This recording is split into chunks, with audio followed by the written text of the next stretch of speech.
حضور نے فرمایا جب تجھے کسی سے محبت ہوتی ہے تو وہ تجھے بہرا بھی کر دیتی ہے، گونگا بھی کر دیتی ہے، اندھا بھی کر دیتی ہے۔ نہ انسان محبوب کا نقص دیکھ سکتا ہے، نہ سن سکتا ہے، اور نہ کبھی اس کی زبان سے وہ جملہ ادا ہو سکتا ہے۔ جس کو محبت ہو، جس نے بات سن لی وہ بھی محبت میں کچا ہے، جس نے بیان کر لی وہ تو فیل ہے نا، بالکل ہی وہ تو ناکام ہو گیا، اور جس نے دیکھ لی اوہو ایسا نہیں کرنا چاہیے تھا، اس نے بھی ابھی پیار نہیں کیا۔ یہ وہ الفاظ ہیں حدیث کے جو خود رسول پاک نے بیان فرمائے۔ نبی پاک صلی اللہ علیہ وسلم نے فرمایا محبت آدمی کو اندھا بھی کر دیتی ہے، بہرا بھی کر دیتی ہے، گونگا بھی کر دیتی ہے۔ جب محبت ہوتی ہے تو پھر انسان کو کوئی ایسی چیز نظر، ابو جہل نے محبوب پاک علیہ السلام سے کہا معاذ اللہ مجھے تو آپ کی طرح کا شخص کوئی نظر ہی نہیں آتا، یعنی اس نے کمزور لفظوں میں کہا۔ حضرت صدیق اکبر حضور کے سامنے کھڑے ہوئے تو کہنے لگے محبوب تیرے جیسا حسین نظر کوئی نہیں آتا۔ اب اس کے پاس چونکہ بغض تھا تو اپنے لفظوں میں بات کر رہا تھا، اس کی جو دل کی بات تھی وہ الفاظ بن کے آ چکی تھی۔ حضرت صدیق اکبر کے دل میں محبت تھی تو وہ اپنے لفظوں میں بات کر رہے، اپنے جملوں میں اس کا اظہار کر رہے ہیں۔ یاد رکھیے گا انہوں نے اس طرح محبت کی جس طرح محبت کرنے کا حق ہوتا، یعنی ہر چیز ہی، مال بھی دے دیا، اولاد بھی دے دی، سارے بچے نبی پاک کی غلامی پہ لگا دیے، غلام بھی سارے حضور کے پیچھے لگا دیے، بس نبی پاک کی ڈیوٹی کرنی ہے۔ ہزاروں دینار کا نقصان اٹھایا لیکن نبی پاک صلی اللہ علیہ وسلم کی غلامی پر ہر چیز کو ترجیح دی۔ بات تو ہم نے بڑی دفعہ سنی ہے پر کبھی اس کے حسن کو بھی ملاحظہ فرمائیے نا، کبھی ذرا ملاحظہ فرمائیے نا۔ لوگ پیار کرتے ہیں، محبت کا دعویٰ کرتے ہیں لیکن کہتے ہیں بھئی رستے رستے کی محبت ہے، یہاں مجھے 5000 کا نقصان ہو رہا ہے، یہاں نہیں میں محبت کر سکتا۔ یہ نقصان 5000 کا کون برداشت کرے؟ محبت ضرور ہے پر اب اتنا نقصان کون برداشت کرے؟ جناب صدیق اکبر کا کمال دیکھیے کہ مال کا نہیں جان کا نقصان برداشت کرنے کو بھی تیار ہے۔ کچھ لوگ ایسے ہوتے ہیں کہتے ہیں آگے خطرہ ہے تو ہمیں نہیں جانا چاہیے۔ غار ثور میں جب نبی پاک صلی اللہ علیہ وسلم کو لے کے پہنچے نا حضرت صدیق اکبر، 5413 فٹ اونچی غار ہے، جب حضور ذرا سا چلے تو قدموں کو تکلیف ہوئی تو عرض کرنے لگے حضور آپ میرے کندھوں پہ بیٹھ جائیں۔ پباں پار قدم نہیں لاؤندا تے سور پہاڑ تے چڑھے آ جاندا، او پہ آ جاندا دے یار نبی دا، اے اصلی دلدار نبی دا۔ حضور کو لے گئے اور جب غار ثور پہ پہنچے تو کہنے لگے حضور مجھے اندر خطرہ لگتا ہے، آپ ٹھہریں پہلے میں جاتا ہوں، پہلے میں جاتا ہوں۔ جناب صدیق اکبر تشریف لے گئے اور دیکھیں نا سالوں پرانی غار پڑی تھی، اس میں بڑا کچھ تھا لیکن جناب صدیق اکبر نے پگڑی پھاڑ پھاڑ کے غار صاف کی۔ پھر جہاں سوراخ تھے نا، خطرہ تھا کہ کوئی سانپ بچھو نہ نکل آئے، وہاں چھوٹے چھوٹے ٹکڑے رکھ کے غار کو بند کیا۔ جب مکمل تسلی کر لی تو کہا حضور اب آپ تشریف لے آئے۔ اب جب غار سے نکلے نا جانے کے لیے، اس انداز کو بھی ذرا دیکھیں۔ لوگ آج خشک دین کے بڑے قائل ہیں، کہتے ہیں بس ٹھیک ہے نماز پڑھنی چاہیے، روزہ رکھنا چاہیے، اتنی لمبی باتیں، آپ معرفت کی بات کرتے ہیں، آپ محبت کی بات کرتے ہیں، آپ وارفتگی کی بات کرتے ہیں۔ کچھ لوگوں کو تو لفظ عشق ہی بڑا برا لگتا ہے، وہ اس جملے تک جانا ہی پسند نہیں کرتے۔ وہ خدا کے بندو یہ بھی تو انداز دیکھو نا صحابہ کا، جب نبی کریم سید عالم صلی اللہ علیہ وسلم کو لے کے وہ نکلے نا غار ثور سے، تو حضور کے ساتھ ساتھ چل رہے تھے تو کبھی نبی پاک کے آگے جاتے تھے، کبھی حضور کے پیچھے، کبھی دائیں کبھی بائیں۔ تو محبوب کو پتہ ہے، پھر بھی پوچھا ابو بکر یہ کیا کر رہے ہو؟ تو عرض کرنے لگے حضور مجھے شک ہے کہ کافر طاق میں چاہتا ہوں اگر آگے سے تیر آئے تو وہ بھی میرے سینے پہ لگ جائے۔ پھر مجھے خیال آتا ہے ہو سکتا ہے پیچھے سے آ جائے تو پیچھے ہٹتا ہوں کہ اگر پیچھے سے کوئی نیزہ آئے تو وہ بھی مجھے ہی لگ جائے، کوئی دائیں سے آئے تو وہ بھی مجھے ہی لگ جائے، کوئی بائیں سے آئے تو مجھے لگ جائے۔ تو بیت نہیں چاہتی کہ آپ کو ذرا سی بھی تکلیف پہنچے۔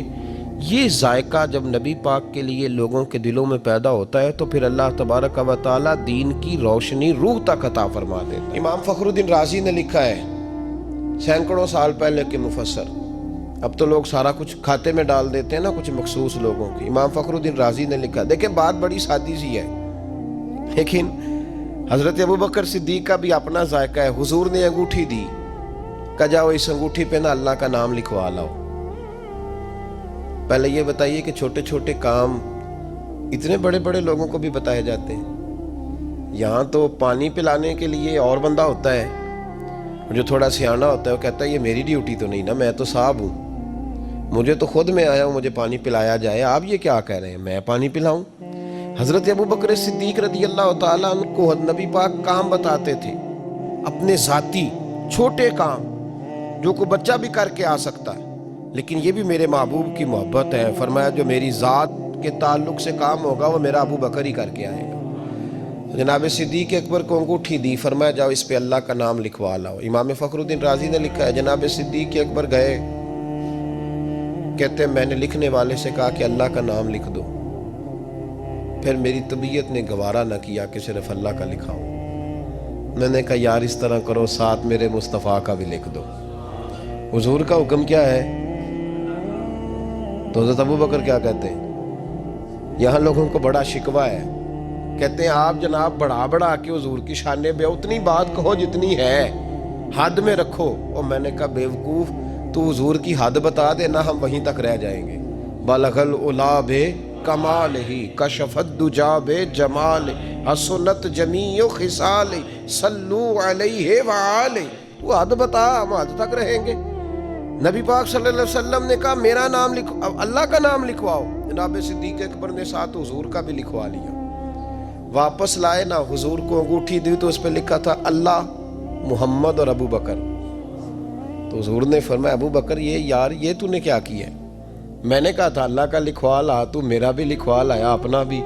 جناب صدیق اکبر چونک گئے۔ امام فخر الدین رازی نے لکھا چونکے، عرض کرنے لگا یا رسول اللہ میں نے آپ کا نام تو لکھوایا ہے، میری طبیعت گوارا نہیں کرتی تھی کہ اللہ کا ہو اور آپ کا نہ ہو، خدا کا ذکر کرے ذکر مصطفیٰ نہ کرے، ہمارے منہ میں ہو ایسی زبان خدا نہ کرے۔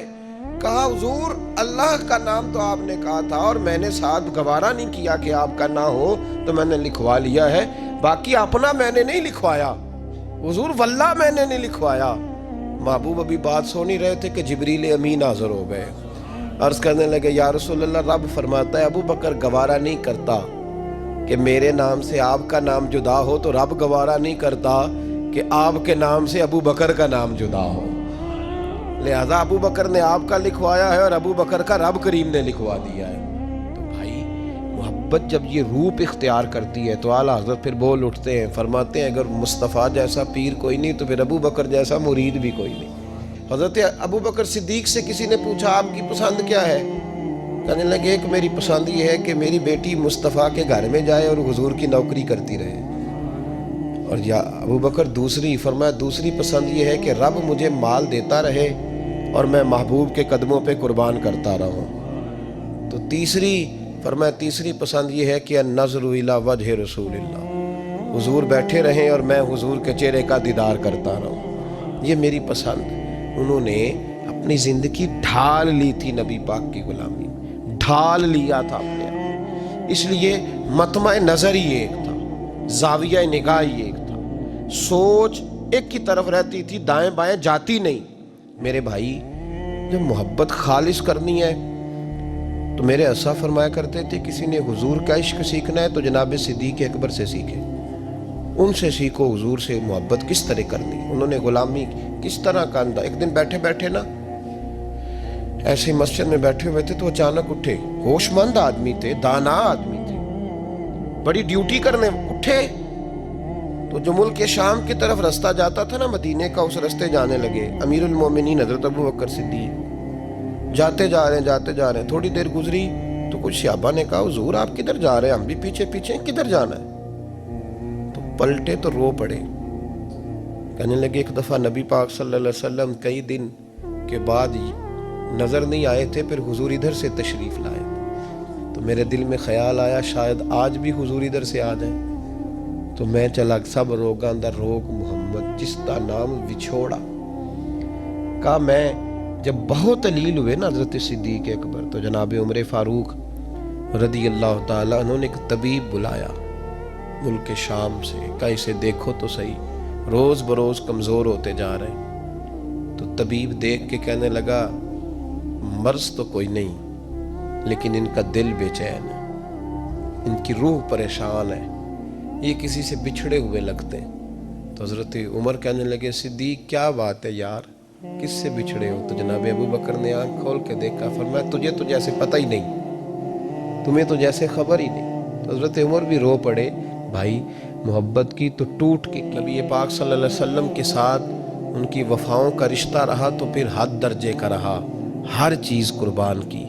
یہ جو لوگ سوچ سمجھ کے چلتے ہیں نا، وہ بیچارے اپنے ذائقے کھو بیٹھتے ہیں سارے۔ حضرت صدیق اکبر رضی اللہ تعالیٰ عنہ کی زندگی بتاتی ہے کہ حضور کی غلامی کرو تو کھل کے کرو، ڈٹ کے کرو، پھر جو بچا بچا کے رکھتے ہیں ان کے پاس کچھ بھی نہیں رہتا۔ خود محبوب پاک صلی اللہ علیہ وسلم نے فرمایا حضرت اسماء بنت ابی بکر صدیق سے، فرمایا رب کے رستے میں جب دے تو گن گن کے نہ دیا کر، ورنہ وہ بھی تجھے گن گن کے ہی دے گا، اور کوئی چیز بچا کے نہ رکھ، اس کے رستے میں بے حساب دے، وہ بھی تجھے بے حساب ہی عطا فرمائے گا۔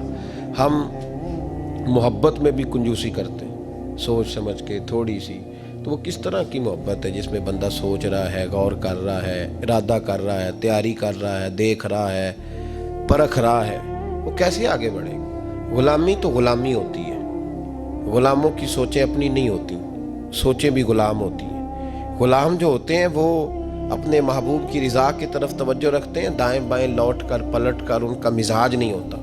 حضرت ابو بکر صدیق رضی اللہ تعالیٰ عنہ نے محبوب پاک سید عالم صلی اللہ علیہ وسلم کی غلامی کی، ہر لحاظ سے کی، ہر وقت کی، ہر طریقے سے کی۔ امت مسلمہ اگر غلامی کا طریقہ سیکھے گی تو جناب صدیق اکبر سے سیکھے گی۔ حضرت صدیق اکبر بتلائیں گے کہ محبوب کریم سید عالم صلی اللہ علیہ وسلم کی غلامی کس طرح کرنی ہے۔ جب رات تھی نا بدر کی، تو کافروں کا سب سے بڑا نشانہ یہ تھا کسی طرح حضور کو شہید کیا جائے۔ وہ پورا فوکس کیے ہوئے تھے کہ نبی پاک صلی اللہ علیہ وسلم کو شہید کرنا، پوری توجہ تھی۔ تو صحابہ کہتے ہیں کہ ہم نے ارادہ کیا کہ حضور کے لیے علیحدہ سے خیمہ بنایا جائے، چھپر بنایا جائے۔ حضور کے لیے وہ ہم نے چھپر بنا دیا، محبوب اس کے اندر قیام کرنے لگے۔ اب خیال یہ تھا کہ یہاں ڈیوٹی کون کرے گا، ڈیوٹی کون کرے گا، یہاں کون ٹھہرے گا، یہاں یہ بڑے خطرے والی جگہ ہے، یہاں کون ٹھہرے گا۔ فرماتے ہیں جب گفتگو ہونے لگی تو جناب صدیق اکبر فٹافٹ بولے، کہنے لگے تمہیں ضرورت کیا ہے انتخاب کرنے، میں جو ہوں، جب تک میں موجود ہوں کسی کافر کی جرت ہی نہیں مصطفیٰ کے خیمے کی طرف بھی دیکھ سکے، طاقت ہی نہیں۔ وہ آگے بڑھ کے ان جگہوں کا انتخاب کرتے، اس طرف ان کی توجہ رہتی۔ میرے محبوب پاک علیہ الصلوۃ والسلام ان پر اعتماد کرتے۔ 17 نمازیں نبی پاک نے جناب صدیق اکبر کے پیچھے ادا فرمائی، 17 نماز۔ اور جناب ابو بکر کا بھی یہ حال تھا۔ آج تو باہر کھڑے ہو کے سلام پڑھو تو کچھ لوگ کہتے ہیں سلام آپ پڑھ لیں، کھڑے کیوں ہوتے ہیں؟ کھڑے ہونے سے دقت ہونے لگی۔ میں نے کہا چلو بیٹھ کے پڑھ لو بھائی، اگر اتنی سی بات سے ہی آپ کو دشواری ہے۔ حضرت صدیق اکبر رضی اللہ تعالیٰ عنہ نماز پڑھا رہے تھے، محبوب پاک سید عالم صلی اللہ علیہ وسلم تشریف لے آئے۔ حضور ایک صلح کے لیے گئے، فرمایا مجھے دیر ہو گئی تو کسی کو ابو بکر سے کہنا نماز پڑھا لے۔ تو کہتے ہیں حضور کو دیر ہو گئی، جناب بلال نے اقامت کہی تو حضرت صدیق اکبر مصلی پہ کھڑے ہو گئے۔ ابھی 2 ہی رکعتیں پڑی تھی کہ حضور تشریف لے آئے۔ جس صف سے حضور گزرتے رہے صحابہ رستہ چھوڑتے رہے۔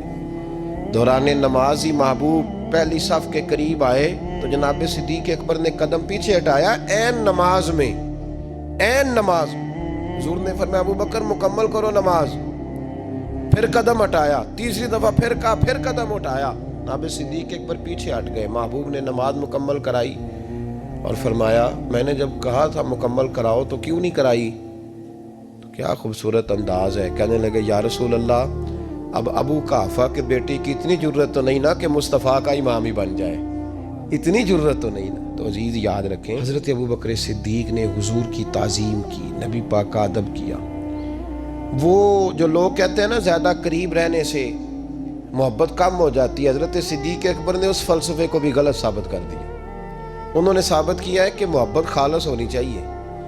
کئی دفعہ بندہ جتنا قریب جاتا ہے محبت اتنی زیادہ بڑھتی جاتی ہے۔ شرط ہے کہ یہ خالص ہو، اس میں اخلاص ہو، تصنع نہ ہو، بناوٹ نہ ہو، ریاکاری نہ ہو، ملاوٹ نہ ہو اس کے اندر۔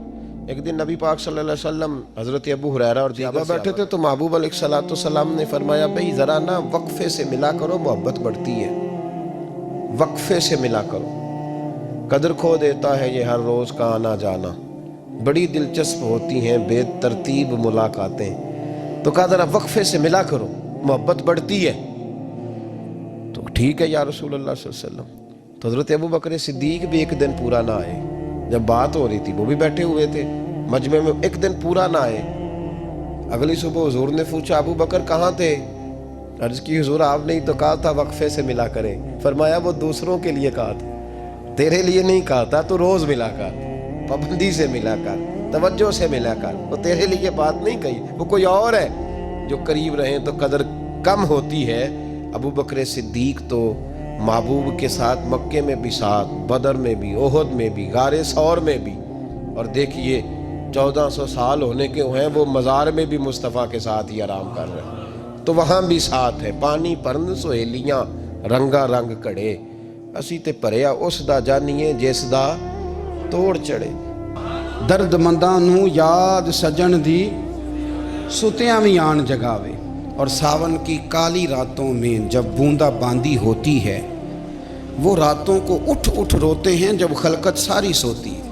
فرمایا جا رہا ہے کہ وہ ان کے نہ پہلو بستروں سے جدا رہتے ہیں، یدعون ربہم، وہ اپنے رب کو پکارتے ہیں، خوفم و طمعا، کبھی خوف سے پکارتے ہیں اور کبھی رحمت کی امید سے پکارتے ہیں۔ یہ ملی جلی کیفیت ہے، کبھی اس کے کرم کی امید رکھ کے آوازیں دیتے رہتے ہیں اور کبھی اس کے غضب سے ڈر کے، اس کی ناراضگی سے ڈر کے۔ اہل معرفت جو ہوتے ہیں ان کی زندگی معرفت والی ہوتی ہے، وہ پھر ان کی زندگی غافلوں جیسی نہیں ہوتی۔ معرفت جب انہیں نصیب ہو جاتی، پہلے تو ہمارے زمانے میں معرفت کا ذہن ہی نہیں، ہمارا شوق نہیں معرفت حاصل کرنے کا۔ ہم کچھ کلو کال کی باتیں سیکھنے کے عادی ہیں، جن سے ہم کسی مجلس میں محفل میں بیٹھیں تو میلہ لوٹ سکیں، وہ باتیں ہم سیکھتے ہیں۔ اہل معرفت کی جو گفتگو تھی، اہل معرفت کی، وہ اہل معرفت ہی جانتے تھے، وہ اشاروں کنایوں سے بات سمجھ جاتے تھے، انہیں زیادہ تفصیلات کی ضرورت نہیں ہوتی تھی، چونکہ وہ بات کو سمجھنے کے عادی تھے۔ جیسے جیسے انسان غافل ہوتا جاتا ہے نا، اس کی معرفت ختم ہوتی ہے۔ زیادہ ہنسنے سے معرفت کا نور چلا جاتا ہے، زیادہ باتیں کرنے سے معرفت کا نور چلا جاتا ہے، بہت زیادہ کھانے سے معرفت کا نور نہیں۔ حلال بھی کھائیں لیکن اتنا نہ کھائیں کہ کھانے کو لے کے پھر چلنا پڑے۔ کھانا معتدل، اس پر باقاعدہ علماء نے بحث کیا ہے کہ زیادہ روٹی کھانے سے شہوت پیدا ہوتی ہے، زیادہ روٹی کھانے سے نیند آتی ہے، غفلت ہوتی ہے۔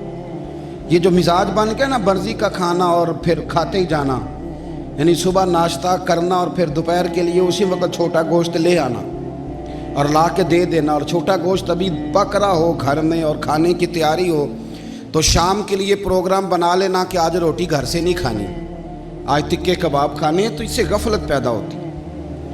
اس سے غفلت، امام غزالی فرمایا کرتے تھے نفس کو بھوکا رکھو گے تو گناہ کا عادی نہیں بنے گا، اس کو کھلاتے بڑھائیں، یہ بڑا موٹا تازہ ہو جاتا ہے، بہت کھلاتے ہیں، ذہن بن جاتا ہے۔ اسی طرح جو لوگ بہت زیادہ بولنے کے عادی ہو جاتے ہیں، وہ بولتے جاتے ہیں، معرفت کا نور ختم ہو، انہیں خود نہیں یاد رہتا کہ کل کیا کہا تھا، 2 گھنٹے پہلے میں نے کیا کہا تھا، کیونکہ باتیں بڑی کرتے ہیں، گفتگوئی بڑی کرتے ہیں۔ سیدہ طیبہ طاہرہ حضرت عائشہ رضی اللہ تعالیٰ عنہ ارشاد فرمایا کرتی تھیں کہ نبی کریم علیہ السلام باتیں کرتے تو اتنی ٹھہر ٹھہر کے کرتے کہ اگر ہم حضور کی باتوں کو گننا چاہتے تو گن بھی سکتے تھے۔ یہ انداز تکلم تھا نبی کریم علیہ السلام، مختصر سا بات کرنا، جامع سی بات کرنا، تفصیلات میں نہ جانا، اور کوشش کرنا کہ تھوڑے جملوں میں، سادہ جملوں میں اپنا موقف، اور کم بولنا، چپ رہنا۔ حضرت غوث اعظم رضی اللہ تعالیٰ عنہ فرماتے تھے جس آدمی کو خاموش دیکھو نا وہ معرفت والا ہے، اس کے پاس بیٹھا کرو، تمہیں کچھ ملے گا، اور جس کو دیکھو نا وہ کسی کو بات ہی نہیں کرنے دے رہا، ادھر بھی ادھر بھی، دائیں بھی بائیں بھی، تو فرمانے لگے خالی یا بیچارہ، یہ باتوں کے گورکھ دھندے میں رہتا ہے، گفتگو کا دھنی ہے، لیکن اس کے پاس کوئی کام کی بات نہیں ہے۔ تو زیادہ کھانے سے معرفت کا نور، پھر اسی طرح سے زیادہ بولنے سے، پھر جب آپ زیادہ سوتے ہیں، بڑی پیاری ہے بعض لوگوں کو نیند، جمعے والے دن بھی سو جاتے ہیں مسجد آ کے، یعنی اتنا ٹھنڈا اللہ تعالیٰ نے موقع دیا، بس نیند ہی نیند رہ گئی۔ میں آپ کو ایک تجربے کی بات بتاتا ہوں۔ اگر تو آپ کا ذہن بن گیا نا کہ نیند پوری نہیں ہوتی تو پھر وہ 16 گھنٹے سے بھی پوری. آپ کبھی تجربہ کر لیں کہ کبھی کبھی ایسا بھی ہوتا ہے کہ آپ 20 منٹ سو کے اٹھ جائیں, طبیعت فریش ہو جاتی ہے. یہ کیا مسئلہ ہے؟ میں ڈاکٹر کی اس بات کا قائل ہوں کہ 8 گھنٹے کم از کم سونا چاہیے. میرا سوال یہ ہے کہ کبھی 10 گھنٹے سونے سے بھی سستی جاتی, مطلب اور سونے کو دل کرتا ہے اور سونے کو دل کرتا ہے, اور کبھی آپ نے یوں کر کے آنکھ لگائی 20 منٹ اور اٹھے تو فٹافٹ طبیعت. اس کا مطلب یہ ہے کہ فریش کرنا, سکون دینا یہ مالک کی مرضی ہے. اس سے نا چست زندگی مانگیں, یا اللہ چستی والی زندگی دے. میں نے بہت سارے لوگوں کو دیکھا ہے جہاں بٹھاؤ سو گئے, جہاں کھڑا کرو سو گئے, بس سونے ہی آئے ہیں دنیا میں. اور بھائی جاگنا ہے جاگ لے افلاک کے سائے تلے, پھر تو حشر تک سوتا رہے گا خاک کے سائے تلے. سونا ہی ہے نا قیامت تک قبر میں, کوئی اور کام تو نہیں نا. تو جہاں اللہ نے جاگنے کا موقع دیا وہاں تو جاگے نا, اور جاگیں تو کسی کام لگیں, ضائع نہیں کریں وقت کو, عبادت کریں, ریاضت کریں, اللہ اللہ کریں, اپنے مزاج کو بدلیں. نبی کریم علیہ الصلوۃ والسلام نے فرمایا خوش قسمت ہے جس کی طرف انگلیوں سے اشارہ نہ کیا جائے, یہ فلانے صاحب جا رہے ہیں, وہ خوش قسمت ہے. لیکن ہمیں شوق بڑا ہوتا ہے, ہمارا دل کرتا ہے کہ جدھر میں جاؤں میں ہی میں ہو جاؤں. اس سے بھی نقصان ہوتا ہے, اس سے بھی کئی دفعہ مسائل بنتے ہیں. آپ زندگی میں روٹین کے بہت سارے کام نہیں کر سکتے, آپ بہت ساری ایسی جگہوں پہ نہیں جا سکتے, پبلک پلیسز پہ جہاں آپ کو بڑی ایمرجنسی ہے, ضرورت ہے. آپ کی جو نارمل لائف ہوتی ہے زندگی کی وہ ڈسٹرب ہو جاتی ہے.